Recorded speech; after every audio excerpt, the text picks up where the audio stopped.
À la fête de mariage de ma fille, j'ai donné mon nom, mais le personnel a dit « Désolé, monsieur, vous n'êtes pas sur la liste des invités. » J'ai demandé à ma fille et sa réponse a été « Désolé, papa.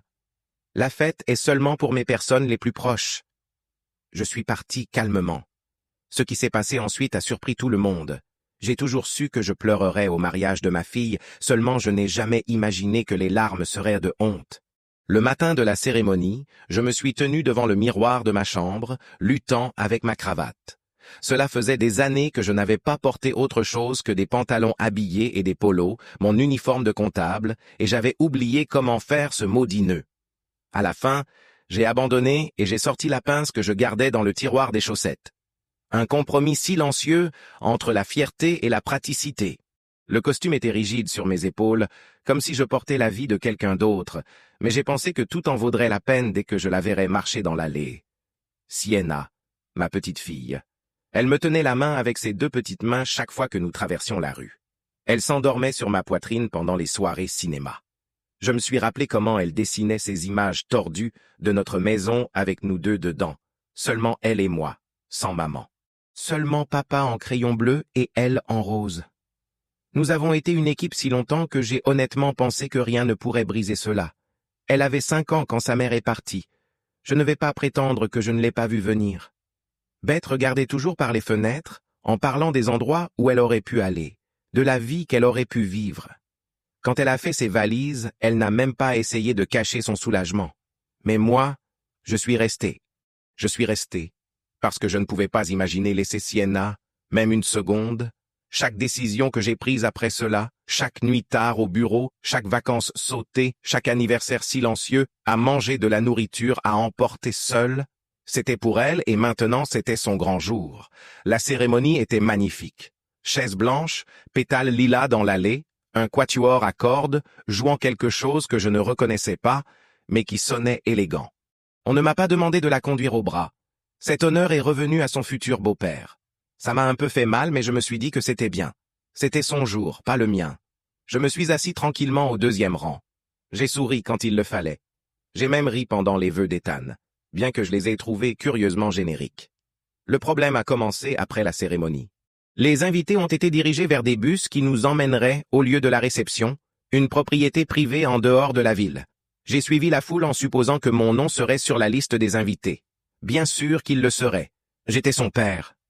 Quand je suis arrivé à l'entrée, une jeune femme avec des écouteurs et un iPad m'a souri. « Non, s'il vous plaît. Mark Ellis » ai-je dit en voyant déjà un oncle connu me faire signe de l'intérieur. Elle a touché l'écran, a légèrement froncé les sourcils et a redemandé « Pourriez-vous être sous un autre nom ?»« Non. » J'ai répondu, la voix déjà un peu tendue. « Mark Ellis, je suis le père de la mariée. » Elle a vérifié à nouveau, puis a regardé son écouteur. « Je suis vraiment désolé, monsieur. Votre nom n'est pas sur la liste. » J'ai ri. Vraiment, j'ai ri. J'ai pensé que c'était une erreur. Peut-être qu'on m'avait mis comme papa, ou peut-être que Sienna avait oublié de confirmer la liste finale. « Ce n'est pas grave. Appelez-la. » Elle clarifiera. Quelques minutes plus tard, Sienna est apparue à l'entrée. Elle était radieuse dans sa robe, le voile relevé, le maquillage intact. Elle s'est approchée en souriant, mais pas comme quelqu'un qui avait oublié un nom. On voyait qu'elle était préparée. « Salut, papa » a-t-elle dit doucement. « La liste » ai-je dit. « Ils disent que je n'y suis pas. » Elle a fait une pause, et alors j'ai senti le changement. Elle n'était pas nerveuse, pas surprise. « Je sais » a-t-elle dit. « La réception est quelque chose de privé, seulement pour mes personnes les plus proches. » J'ai cligné des yeux. « T'es quoi? Mon cercle intime » a-t-elle clarifié rapidement. « Les personnes avec lesquelles je m'identifie le plus. Je ne voulais pas compliquer les choses. »« Compliqué » ai-je répété, la voix montant à peine. Je pouvais sentir le sang monter à mes oreilles. Je voulais juste garder ça simple. Tu étais à la cérémonie. C'était l'important. Elle s'éloignait déjà en parlant. Ses yeux regardaient nerveusement derrière moi. J'ai suivi son regard. Quelqu'un d'autre avait besoin de son attention. Quelqu'un de plus important. J'ai hoché lentement la tête. « Bien » ai-je dit en avalant la boule dans ma gorge. « Félicitations » et je me suis retourné. J'ai marché jusqu'à ma voiture en silence complet. Je n'étais pas en colère, pas encore. Je sentais seulement un vide creux. Comme quand ta maison brûle et que tu es debout en pyjama à regarder les flammes dévorer le toit. Quelque chose de fondamental s'était effondré. Une fois à la maison, je me suis servi un whisky sec, sans glace, et j'ai regardé l'enveloppe sur le comptoir. Dedans se trouvaient les confirmations imprimées pour la lune de miel, hôtel de luxe à Bali, transfert à l'aéroport, bon pour le spa, dîner romantique sur la plage, tout inclus, 5 étoiles. Je l'avais réservé comme une surprise, en espérant qu'il penserait à moi avec affection pendant qu'il buvait de l'eau de coco au paradis. Mais soudain ce cadeau semblait grotesque, une récompense pour le manque de respect. Je me suis assis en silence, longtemps, le verre intact dans la main. Presque à minuit, j'ai allumé mon ordinateur portable, je suis entré sur le site de voyage, j'ai trouvé les réservations. Et je les ai laissées intactes. Pour l'instant, je n'étais pas en colère. Pas encore. Mais quelque chose en moi avait changé. Il ne s'agissait pas de vengeance, il s'agissait de dignité, et j'en avais assez de donner la mienne. Cette nuit-là, je n'ai pas dormi. Je suis simplement resté sur le canapé habillé, regardant le plafond, tandis que le silence grandissait autour de moi. C'était étrange. La maison, qui avant était un refuge, semblait soudain un musée de mes erreurs. Chaque photo encadrée, chaque meuble dépareillé auquel je m'étais accroché pendant des années. Tous murmuraient « Ça, tu l'as fait pour elle ». Et maintenant, elle m'avait laissé dehors comme un étranger essayant de s'infiltrer dans le bonheur des autres. Je me suis dit que je devais lâcher prise. C'était mature, non?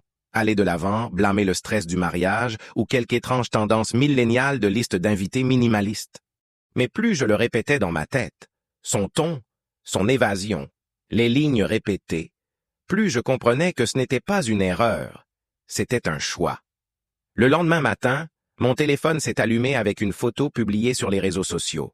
Sienna sur les épaules d'Ethan à la réception, entourée de ses personnes les plus proches, bras en l'air, champagne aspergé. Je l'ai regardé longtemps. Pas de rage, seulement une douleur sourde, comme regarder un film dans lequel j'étais autrefois le protagoniste. Et maintenant, tu es à peine un figurant. À midi, elle m'a écrit « Salut papa. Juste pour dire bonjour. Désolé encore pour la liste. J'espère que tu es bien rentré à la maison. » Comme si elle avait renversé du vin sur ma cravate. Je n'ai pas répondu immédiatement. Je ne savais pas quoi dire sans sonner amer, et la vérité est que je ne voulais pas être amer. Je voulais juste qu'on me voie, qu'on reconnaisse le poids que j'avais porté. À 17 heures, je l'ai appelée. Elle a répondu à la deuxième sonnerie, joyeuse et essoufflée, comme si elle courait entre les conversations. « Salut, papa. Tu as une seconde? »« Oui, » ai-je dit platement. J'ai juste besoin de comprendre pourquoi je n'étais pas sur la liste des invités. Il y a eu une longue pause. Je pouvais entendre des rires et des vers en fond. « Ce n'était pas personnel, » a-t-elle dit enfin. « Je ne t'ai pas invité, je voulais juste garder ça léger. Bonne énergie. Bonne énergie, ai-je répété. Et moi, je ne qualifie pas pour ça, papa. A-t-elle dit avec ce soupir exaspéré que je connais depuis qu'elle avait 16 ans. Tu deviens si intense. Parfois tu allais poser des questions, tu allais être mal à l'aise et puis j'allais me sentir coupable. Je ne voulais pas ça à ma nuit de noces. Mal à l'aise. Comment tu ne l'aimes pas, Ethan? A-t-elle dit, la voix déjà tendue. Je ne voulais pas cette énergie. Tous les autres nous soutiennent. Vous soutiennent en quoi? Ai-je demandé plus aigu. Tu le dis comme si je t'avais abandonné? Elle n'a pas répondu. Ce silence disait tout. J'ai senti tout monter dans ma poitrine. Des années d'orgueil avalées d'être le soutien. J'ai payé la robe, la compte du lieu, la moitié du traiteur. Et c'était bien parce que je pensais que c'était une partie de ce nous. Papa, s'il te plaît. Arrête, a-t-elle dit rapidement. Pourquoi tu fais ça sur toi? Parce que j'ai fait tout sur elle pendant 25 ans. Mais je ne l'ai pas dit. J'ai juste dit, profite de ta fête. Et j'ai raccroché. J'ai regardé l'enveloppe encore sur le comptoir, le paquet de la lune de miel, et quelque chose en moi s'est durci. Je ne pouvais plus le justifier. Ni l'argent, ni le silence, ni l'auto-annulation. J'ai attendu. 2 jours plus tard, ils ont embarqué pour leur vol vers Bali. Je l'ai su parce que j'avais encore l'alerte activée sur mon compte. Quand l'avion a décollé, je me suis assis à la table de la cuisine. Je suis entré sur le site de voyage et j'ai tout annulé. Hôtel, excursion, transfert. Je me suis assuré qu'on ne leur facture pas un centime. Simplement, ils n'auraient nulle part où aller à l'atterrissage. J'ai bloqué leurs 2 numéros immédiatement. Il s'est passé 13 heures avant le premier message. Papa, qu'est-ce qui s'est passé? Nous sommes à l'aéroport et il n'y a rien. Pas de transport, pas d'hôtel. Tu as annulé la lune de miel. S'il te plaît, appelle-moi. Nous sommes coincés, je t'en supplie. S'il te plaît, ne fais pas ça. Je n'ai pas répondu. J'ai lu chacun. J'ai laissé leur poids s'installer sur moi comme des briques. Puis je me suis servi un verre d'eau, je suis sorti sur le porche et j'ai regardé le coucher de soleil avec une étrange sensation de paix. Ils étaient au paradis et ils avaient encore besoin de moi et cette fois je n'allais pas me présenter. J'avais l'habitude de penser que le silence était une punition. Quand Sienna était petite, peut-être 6 ou 7 ans, et qu'elle faisait quelque chose de mal, laissait le congélateur ouvert, se coupait les cheveux avec des ciseaux de sécurité, jetait les vieux boucles d'oreilles de sa mère dans les toilettes, j'essayais de la discipliner, je ne criais jamais. Ce n'était pas mon style, mais je restais silencieux. Je me retirais un peu, et ce silence, c'était ce qui la brisait. Elle se blottissait sur mes genoux et murmurait « Tu es fâché contre moi, papa ?» Et je disais toujours la même chose. Je ne suis pas fâché, je suis juste déçu. Ça signifiait quelque chose autrefois. Maintenant, des années plus tard, assis seul dans ma maison, tandis que mon téléphone vibrait sans arrêt, je me demandais si le silence avait encore ce pouvoir, si la déception pouvait encore résonner de l'autre côté de l'océan. Ils avaient atterri à Bali depuis quelques heures. J'ai suivi leur vol comme quelqu'un qui suit une tempête, traçant leur trajectoire, sachant qu'elle allait frapper, mais restant assez loin pour ne pas être pris dans les dommages. Je me suis assuré que toutes les annulations se fassent exactement comme je l'avais prévu. Il n'y avait pas de chambres à leur nom, pas de paquet de bienvenue, pas de rendez-vous spa avec leurs initiales imprimées sur une carte, seulement un aéroport étranger, chaud et humide, et 2 adultes fraîchement mariés, sans plan et sans aide. Les messages sont arrivés par vagues, d'abord de Sienna, puis d'Ethan, puis de numéros inconnus. Ils ont tout essayé. Messages, appels, même messages directs sur les réseaux sociaux. J'ai ignoré tout le chat de groupe que nous avions depuis les fiançailles. Équipe Sienna, compte à rebours pour le mariage. Maintenant, il était figé en haut de mon téléphone non lu. Le titre sonnait comme une blague cruelle. À un moment, Ethan a laissé un message vocal. J'ai écouté. Marc. Écoute, je sais que c'est à cause de la réception, et je sais que Sienna ne l'a pas géré parfaitement, mais elle voulait juste garder les choses tranquilles. Tu le sais? Tu ne peux pas lui en vouloir pour toujours? Nous sommes coincés ici. Je pensais que tu étais meilleur que ça. J'ai ri à voix haute. Meilleur que ça.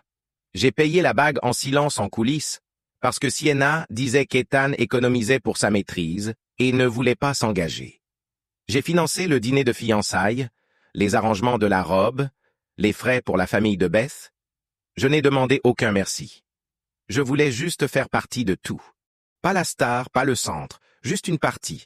Mais ils ont clairement fait comprendre que j'étais assez bon pour payer la note, mais pas assez bon pour apparaître sur les photos. Le lendemain, les messages ont changé de ton, moins désespérés, plus blessants. Sienna, tu crois vraiment que ça prouve quelque chose? La seule chose que ça prouve, c'est que tu es mesquin et vindicatif, Ethan. Je lui ai toujours dit que tu étais contrôlant. Elle ne voulait simplement pas le croire. Je suis resté avec ce message longtemps. Contrôlant. Ce mot a sonné plus fort qu'il n'aurait dû. Ce n'était pas la première fois que je l'entendais. Pas d'Ethan, mais de Beth des années plus tôt. Que j'essayais trop de tout maintenir debout, que j'étouffais avec la structure, la responsabilité, trop de limites. Mais ce qu'ils n'ont jamais vu, c'est ceci. Je n'essayais pas de contrôler parce que je voulais le pouvoir. Je le faisais parce que je devais le faire, parce que personne d'autre ne le ferait.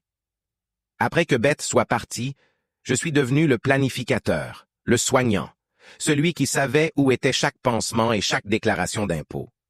J'ai construit la base sous nos vies, brique par brique. Si ça me rendait contrôlant, qu'il en soit ainsi. Mais je ne construirai plus jamais pour des personnes qui me voyaient comme un échafaudage destiné à être invisible. Au 3e jour, j'ai reçu un appel de la mère de Sienna. « Qu'est-ce que tu as fait, Marc ?» a dit Beth d'une voix déjà tranchante. « Je leur ai donné une lune de miel, » ai-je répondu. « Ils ont choisi de ne pas m'inviter au mariage. J'ai choisi de ne pas les inviter au paradis. Tu as abandonné ta fille dans un pays étranger. Elle a un mari et apparemment beaucoup d'amants. » Ai-je dit calmement. Ils peuvent s'en sortir. Tu es cruel, a-t-elle craché. Non, ai-je dit. Je suis clair. Elle a raccroché. Cette nuit-là, j'ai éteint le téléphone. Pas mode avion, éteint. Je ne voulais pas le bourdonnement, je ne voulais pas la tentation de vérifier, je ne voulais pas lire une supplique passive-agressive de plus déguisée en indignation morale. À la place, j'ai ouvert une bouteille de vin rouge que j'avais gardée pour le toast du mariage, le toast que je n'ai jamais donné. Et je me suis assis dans le patio à regarder le vent glisser entre les arbres. J'ai pensé à comment les mariages étaient censés unir les gens et comment celui-ci l'avait fait d'une certaine manière. Il m'a uni à une vérité que j'avais évitée trop longtemps. J'en avais fini de céder.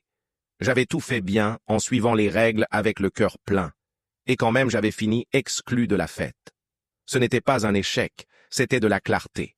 C'était eux me montrant qui ils étaient, et je les ai crus.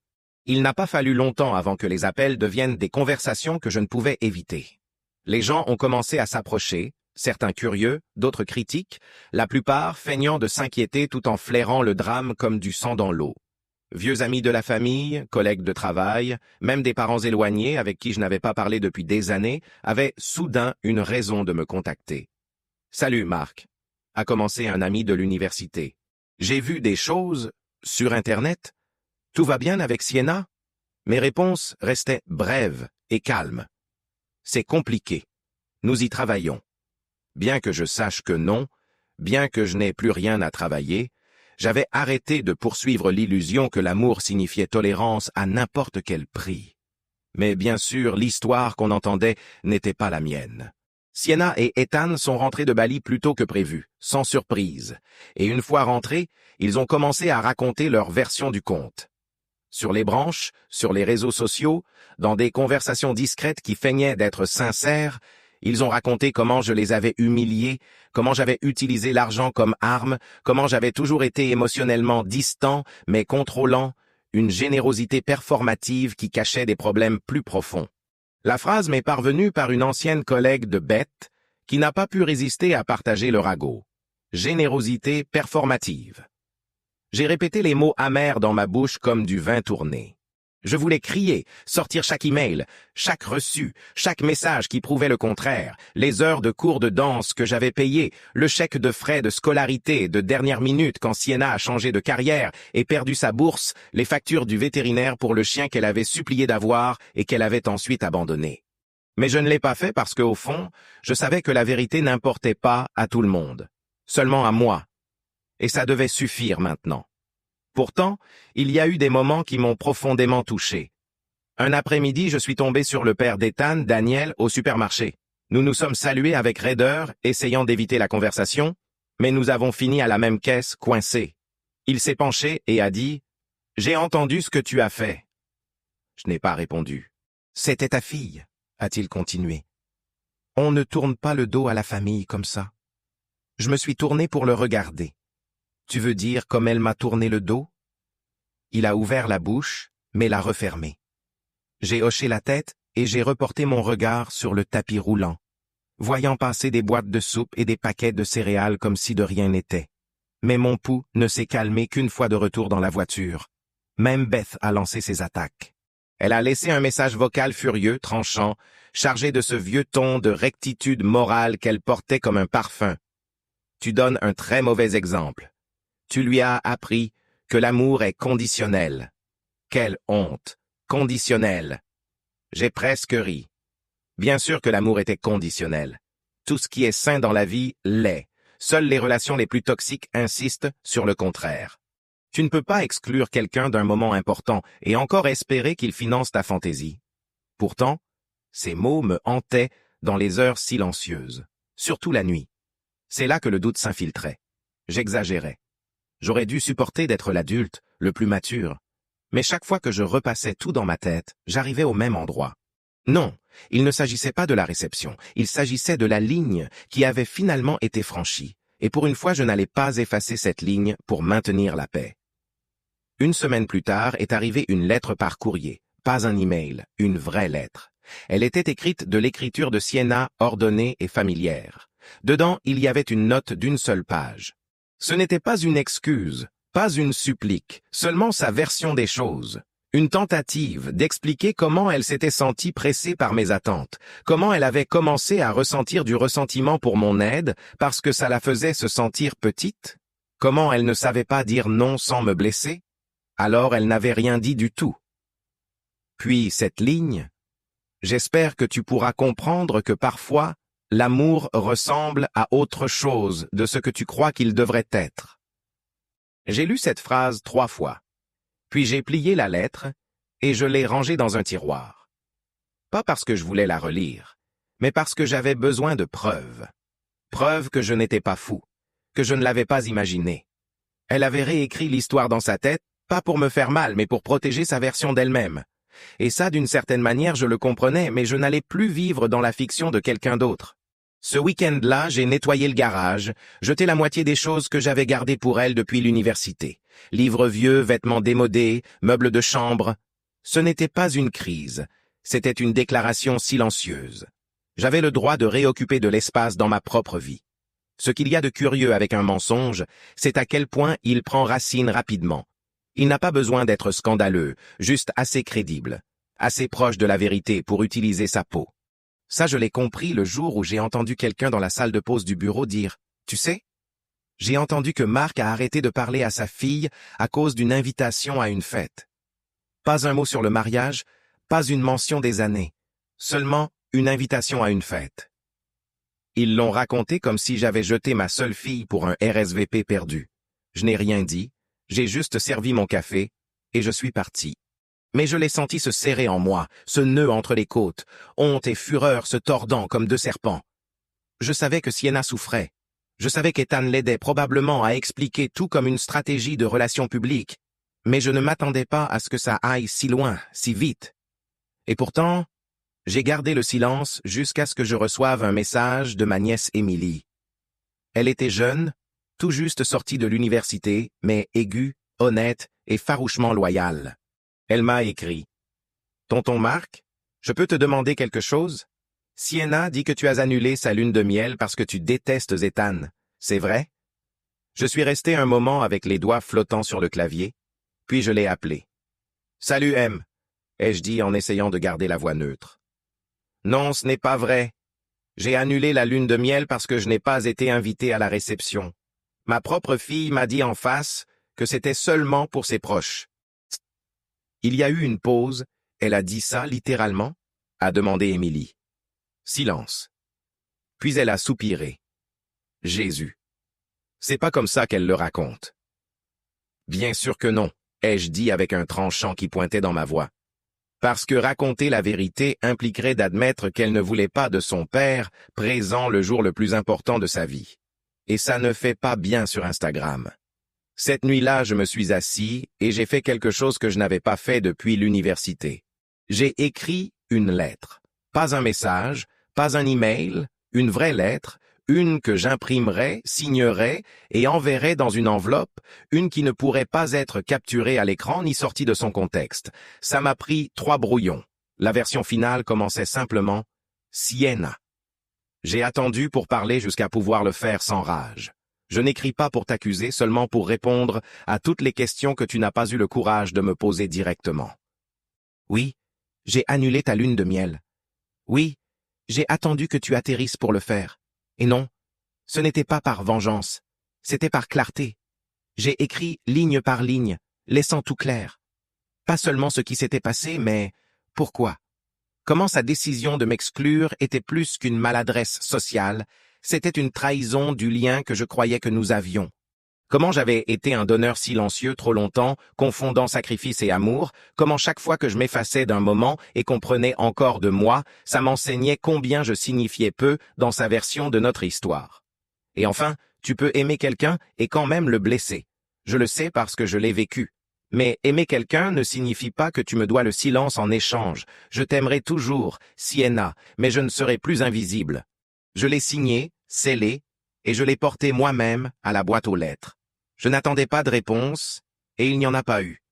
Mais cette nuit-là, j'ai dormi comme si j'avais reçu un verdict. Bien sûr, le silence n'a pas duré. Une semaine plus tard, Sienna a publié une légende cryptique avec une vieille photo de nous deux sur la plage. Quelque chose sur apprendre que toute la douleur ne vient pas des ennemis et comment guérir implique de s'éloigner de ceux qui refusent de grandir. Les commentaires se sont remplis de sympathie. Amis et followers lui envoyaient de l'amour.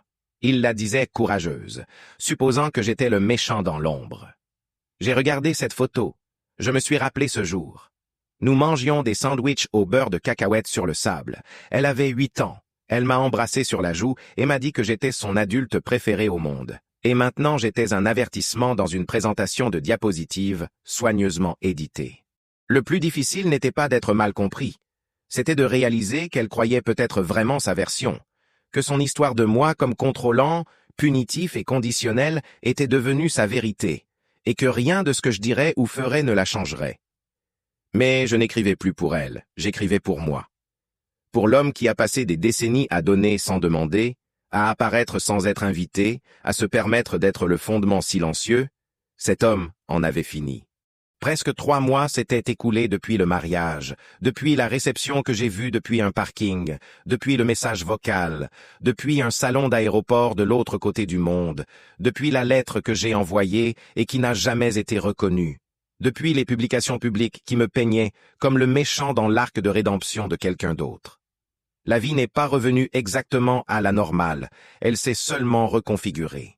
J'ai découvert que j'avais plus de temps, plus de silence. Au début, le silence ressemblait à l'abandon.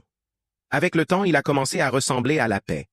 J'ai commencé de nouveaux passe-temps, des marches matinales, j'ai acheté un vélo d'occasion et j'ai commencé à faire de la randonnée les week-ends.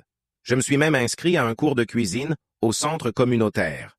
Mardi soir, plats italiens. J'aime la précision, les étapes claires, sans deviner où tu en es avec une sauce ou un feu. J'ai aussi renoué avec des gens que j'avais laissés partir, une amie de l'université qui dirige un club de lecture, un ancien collègue qui enseigne la photo. Ce n'étaient pas des distractions, c'étaient des rappels qu'il y avait encore de la vie au-delà du titre de papa. Et puis un jour sans prévenir, elle a appelé, pas un message, pas un voicemail, un vrai appel. Je l'ai laissé aller sur le répondeur. Je l'ai écouté après en coupant des tomates. « Salut », a-t-elle dit d'une voix plus douce que je ne me souvenais. « J'ai beaucoup réfléchi à tout. J'aimerais parler si tu es disposé. Je ne demande pas d'argent, juste du temps. » Je ne savais pas comment me sentir. Une partie de moi s'est sentie soulagée, comme si peut-être la porte n'était pas complètement fermée. Une autre partie s'est tendue, se demandant si c'était juste un autre tour dans le cycle. Une vague de culpabilité m'a suivi. Et juste derrière, une voix ferme et sereine que je commençais seulement à faire confiance récemment. Tu ne lui dois pas l'accès juste parce qu'elle le demande. Nous avons convenu de nous retrouver dans un café local, terrain neutre. J'ai mis une chemise grise douce et je suis arrivé tôt, comme toujours. Elle est entrée quelques minutes après l'heure avec une veste en jean sur une robe d'été, les cheveux relevés comme elle le faisait au lycée. « Salut, papa. Salut, Sienna. » Elle s'est assise en face de moi avec les mains autour de sa tasse, comme si elle s'accrochait à quelque chose. Pendant un long moment, elle m'a juste regardé, puis à voix basse, elle a dit « Tu m'as vraiment blessé. » Je n'ai pas bronché. « Toi aussi tu m'as blessé. » Elle a hoché la tête comme si elle s'y attendait. « Je pensais que tu n'exploserais pas comme ça. Je pensais que tu comprendrais. »« Tu m'as exclu, » ai-je dit doucement, d'une nuit qui symbolisait tout ce pourquoi j'ai passé ma vie à te préparer, et tu espérais que je garderais le silence et continuerais à donner. Je n'essayais pas de te punir, a-t-elle dit avec des larmes commençant à se former. Je pensais juste que ce serait moins stressant. Pour qui? Elle s'est essuyée la joue. Je ne sais plus maintenant. Il n'y a pas eu de grande révélation. Pas de violon, ni d'embrassade soudaine. Juste 2 personnes assises face à des années de malentendus et d'attentes non remplies. Mais c'était honnête. Avant de nous séparer, elle a demandé « Tu crois qu'on reviendra un jour comme avant ?» J'ai secoué la tête. J'espère que non, parce que, comme avant, ça nous faisait mal à tous les deux. Elle a hoché la tête avec un mélange étrange de tristesse et de respect dans les yeux. Nous nous sommes embrassés brièvement, puis nous avons pris des chemins différents. En marchant vers ma voiture, j'ai pensé à toutes les années où j'avais essayé de prouver ma valeur par des sacrifices, comme si l'amour devait être gagné encore et encore, mais ce n'était pas le cas. Plus maintenant. J'avais enfin appris que ne pas être sur la liste des invités n'était pas la tragédie que je pensais. C'était une invitation, à commencer à choisir moi-même qui appartient à la mienne. Abonne-toi pour plus d'histoires quotidiennes.